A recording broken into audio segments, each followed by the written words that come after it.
RRB ALP में बहुत सारे कंफ्यूजन चल रहे हैं। बोल रहे हैं कि 15 जुलाई का जो एग्जाम हुआ था और 31 जुलाई को एग्जाम हुआ है, क्या उन लोग को दोनों मिला करके टी स्कोर बनाएगा?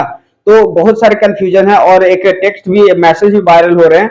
जो 15 जुलाई का जो एग्जाम दिए हैं स्टूडेंट, वो बोल रहे हैं कि ये जो टेक्स्ट है, ये मैसेज है, आरआरबी तक जरूर पहुंचाएं, ताकि हम लोग को जो 15 जुलाई को एग्जाम दिए थे उनको दिक्कत ना हो। क्योंकि 15 जुलाई का जो एग्जाम हुआ था उसमें बहुत कठिनाई आई थी। एग्जाम था 15 जुलाई को, 2 दिन पहले ही अपडेट आया था कि मेमोरी टेस्ट में दो मतलब पत्थर ईटा वाला मतलब ऐड किया गया था, थोड़ा टफ किया गया था। तो इससे रिलेटेड जो एग्जाम देने गए थे स्टूडेंट, वो कम अटेम्प्ट कर पाए और उनको बहुत दिक्कत हुआ है। और हो सकता है कि जो कि 22 नंबर का है उसमें 14-15 ही अटेम्प्ट कर पाए होंगे। और क्लॉक की बात करें तो क्लॉक में ही बहुत सारे छात्रों को दिक्कत हुआ कि एक स्लाइड में मतलब आधा स्लाइड में क्वेश्चन दिखते थे, आधा में नहीं दिखते थे, फिर आधा करते थे तो ऑप्शन देखते थे, फिर आधा करते थे, फिर इधर मतलब कि घड़ी का जो दिया गया था क्वेश्चन वो दिखता था। इससे रिलेटेड बहुत सारे छात्रों को मतलब दिक्कत हुआ है और इसके वजह से जो स्टूडेंट मतलब 20 नंबर का क्लॉक वाला एग्जाम, 20 नंबर का क्लॉक वाला टेस्ट था, उसमें लगभग स्टूडेंट 12-13 ही हमको लग रहा है कि आ रहा है, जैसा रिस्पॉन्स आ रहा है 12-13 ही अटेम्प्ट कर पाए हैं। तो क्या 31 अगस्त को जो एग्जाम हुआ उसमें जो स्टूडेंट अटेम्प्ट किए हैं मेमोरी टेस्ट की बात करें, जो कि 2 दिन पहले 15 जुलाई को अपडेट किया गया था, 45 दिन बीच में टाइम मिला, 45 दिन टाइम मिला, इसकी वजह से बहुत रिवीजन कर लिए, बहुत प्रैक्टिस कर लिए। जो स्टूडेंट 31 तारीख को एग्जाम दिए हैं वो बोल रहे हैं कि मैं तो पूरा 22 का 22 अटेम्प्ट किया हूं। तो कहीं ना कहीं जो कि 15 जुलाई का एग्जाम हुआ था वो बहुत कम स्टूडेंट मतलब अटेम्प्ट किए हैं, और 31 अगस्त का जो एग्जाम दिए हैं वो मतलब अलग पूरा का पूरा अटेम्प्ट किए हैं।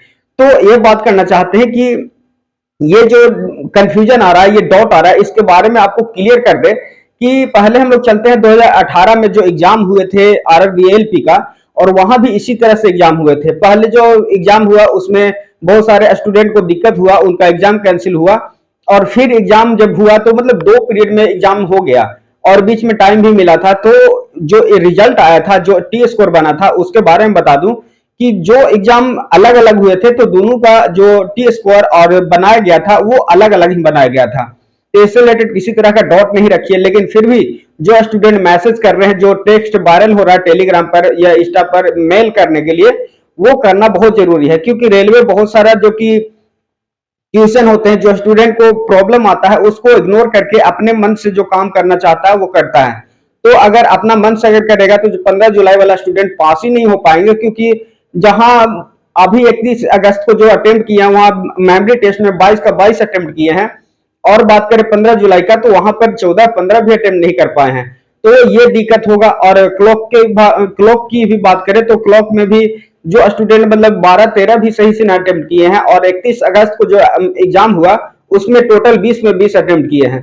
तो आगे हम बात करना चाहते हैं कि आगे रिजल्ट, आगे जो मतलब इसका टी स्कोर बनेगा, तो 15 जुलाई का जो एग्जाम हुआ था उसका टी स्कोर कितना बनेगा और 31 अगस्त को जो एग्जाम हुआ उसका टी स्कोर कितना बनेगा। तो मैं आपको बता दूं कि 15 जुलाई का जो स्टूडेंट 12-13 मतलब मेमोरी टेस्ट में है, जो स्टूडेंट 15 जुलाई का क्लॉक में 12-13 नंबर भी ला रहे हैं तो उनका टी स्कोर 12-13 से ज्यादा नहीं बनेगा, पास हो जाएंगे। और मेमोरी टेस्ट की बात करें तो मेमोरी टेस्ट में 14 से 15 नंबर भी आपका मतलब टी स्कोर बन रहा है तो 15 से ज्यादा नहीं जाएगा। और इसका कंपेयर 31 अगस्त को बात करें तो 31 अगस्त में देख रहे होंगे जितना भी स्टूडेंट आ रहे हैं टोटल के टोटल बोल रहे हैं कि मतलब 22 नंबर का मेमोरी टेस्ट था तो 22 में 22 अटेम्प्ट किए हैं और बहुत अच्छे से इंटरफेस देख लिए थे। और मतलब जो एग्जाम 15 जुलाई का हुआ था जो इंटरफेस में, वही 31 अगस्त को वही इंटरफेस दिया गया, तो बहुत प्रैक्टिस हो गया और किसी तरह का डाउट नहीं था। तो अटेम्प्ट भी मतलब 22 में 22 किए हैं। तो 22 में 22 अगर अटेम्प्ट किए तो उनका मतलब हो सकता है कि 20 सही कर दे, टी स्कोर 20 बन जाए। क्लॉक में बात करें तो क्लॉक में भी स्टूडेंट 12-13 बनाए हैं 15 जुलाई को, और अभी बात करें जो कि 31 अगस्त का, तो उसमें बता रहे हैं कि टोटल 20 में 20 अटेम्प्ट किए हैं। तो 20 में 20 अटेम्प्ट किए तो उसका कटअप हो सकता है टी स्कोर बने आसपास 20 भी बन सकता है। तो इसका फायदा किसको होने वाला है? जो कि 15 जुलाई का जो एग्जाम हुआ और 31 अगस्त का एग्जाम हुआ, इसमें किसको फायदा होने वाला है?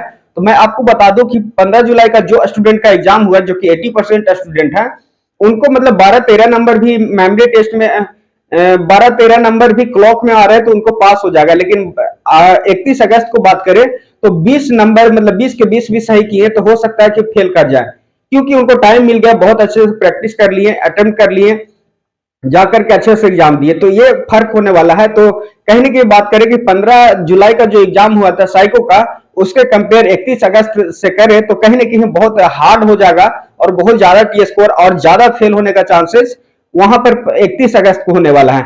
तो जो 15 जुलाई का एग्जाम दिए थे वो मतलब ज्यादा टेंशन नहीं ले, और जो मतलब मेल करने की बात हो रेलवे को, तो मेल तो करते रहिए, क्योंकि नहीं कीजिएगा तो हो सकता है आपको दिक्कत हो।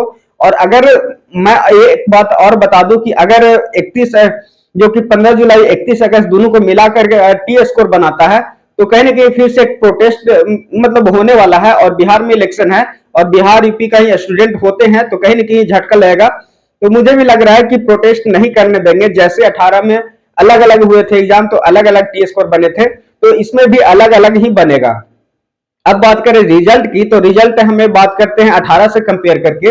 जो आरआरबी एलपी के रिजल्ट के बारे में बात करें, तो जो 2018 में एग्जाम हुए थे और कितना दिन बाद रिजल्ट आए थे उसके बारे में बात करूं, और 2025 जो कि अभी रिजल्ट आने वाला है कितना दिन में आ जाएगा, तो मैं बात करूं 2018 में एग्जाम हुए थे तो उसके 13 दिन के अंदर मतलब रिजल्ट आ गया था, 13 दिन के अंदर रिजल्ट आ गया था। और अभी बात करें तो 13 दिन का कंपेयर करें, तो अभी देखिए 31 अगस्त को एग्जाम हुआ, तो 13 से 15 दिन में रिजल्ट आने का पूरा चांसेस है। तो आप सब लगभग हम बात करें कि 15 सितंबर तक रिजल्ट आ ही जाएगा। तो जो स्टूडेंट मतलब कि जिनका दिक्कत मेडिकल में है, किसी तरह का प्रॉब्लम है, तो अभी से ही अपडेट हो जाए। और एक और बात करें कि अगर आपको किसी तरह का मेडिकल में दिक्कत है और आपको लग रहा है कि मेरा साइको में मतलब नहीं होगा, तो आरटीआई कर दीजिए और अपना मार्क्स जो है उसको पता कर लीजिए कि मेरा इतना मार्क्स आ रहा है। अगर मतलब क्लॉक की ही बात करें, क्लॉक में अगर 13-14 नंबर भी आ रहे हैं आरटीआई के बाद, तो आप पास हो जाइएगा। और किसी तरह का मेडिकल में दिक्कत है तो मेडिकल का अभी इलाज करवा लीजिए, क्योंकि साइको में जाइएगा तो वहां टेस्ट होगा, टेस्ट होने के बाद हो सकता है किसी तरह का दिक्कत हो तो आपको फिर री मेडिकल दे देगा। तो री मेडिकल से बचने के लिए अभी जिस तरह का मतलब प्रॉब्लम चल रहा है उसको आप अभी सोल्यूशन कर लीजिए, और एक बार जाइए मेडिकल को क्लियर करके और ज्वाइनिंग पाइए। तो ये टोटल आपको इंफॉर्मेशन दी है। और एक और बात करें कि मेरिट सीबीटी 2 में कितना मार्क्स है, तो मेरिट आपको लगने का चांसेस है। तो इससे रिलेटेड बहुत सारे वीडियो हम बनाए हैं और बहुत स्टूडेंट को समझाए हैं कि मतलब सीबीटी 1 का जो रिजल्ट आया था, कट ऑफ आया था जनरल ओबीसी एससी एसटी का अलग अलग, तो क्या ये वैकेंसी जो सीट था उस पर वैरी करेगा, उस पर मतलब अप्लाई होगा कि नहीं होगा, या सीबीटी 2 में जो एग्जाम हुए जो कट ऑफ आया जनरल ओबीसी और एससी एसटी का, तो क्या कटअप कैटेगरी का है तो कैटेगरी ही सीट पर फाइट करेंगे। इससे रिलेटेड मैं वीडियो बनाया हूं, उसको जाकर के देख सकते हैं। और किसी तरह का आपको डाउट है तो कमेंट में लिख सकते हैं। तो इसी तरह से आप सबके लिए वीडियो बनाता रहता हूं, और आपको कंफ्यूजन किसी तरह का हो तो कमेंट में लिखते हैं और मैं उसका रिप्लाई भी देता हूं और आपको क्लियर करता हूं। तो किसी तरह का आपका भी कोई जोन हो और आपको डाउट लग रहा हो कि मेरा रिजल्ट होगा कि नहीं होगा, तो आप अपना जोन का नाम लिखिए, अपना सीबीटी 1 सीबीटी 2 और एएलपी साइको में क्या आपका रहा परफॉर्मेंस, कितना एक्यूरेसी है, कितना नंबर आ रहे हैं, कमेंट में लिखिए, तो मैं आपको जवाब दूंगा। और आपको मेरिट लगेगा कि नहीं लगेगा इसके बारे में आपको बता दूंगा। तो ऐसे ही आप सबके लिए कंफ्यूजन को दूर करने के लिए वीडियो बनाता रहता हूं। तो आज के लिए इतना ही, फिर मिलेंगे किसी और वीडियो में। और न्यू होंगे तो सब्सक्राइब जरूर कर लीजिएगा, बेल आइकन दबा लीजिएगा, जिससे जब भी वीडियो अपलोड करें तो आप तक पहुंच जाए। तो आज के लिए इतना ही। जय हिंद, जय भारत।